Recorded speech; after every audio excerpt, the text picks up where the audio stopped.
The National Copter Minister Honorable V.F. Hlabisa has recently gazetted the bylaws to regulate the operations of the spaza shops in our country, and the municipalities are expected to adopt those bylaws.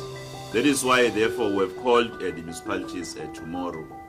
We'll also further engage with the municipalities to collaborate with KwaZulu-Natal government in an effort to get back spaza shops owned by undocumented foreign nationals to the people of KwaZulu-Natal, and even engage on the way of supporting local spaza shops owned by our people. It is our commitment as the provincial government that we want the spaza shops to be owned back by the people of KwaZulu-Natal, not by the undocumented foreign nationals.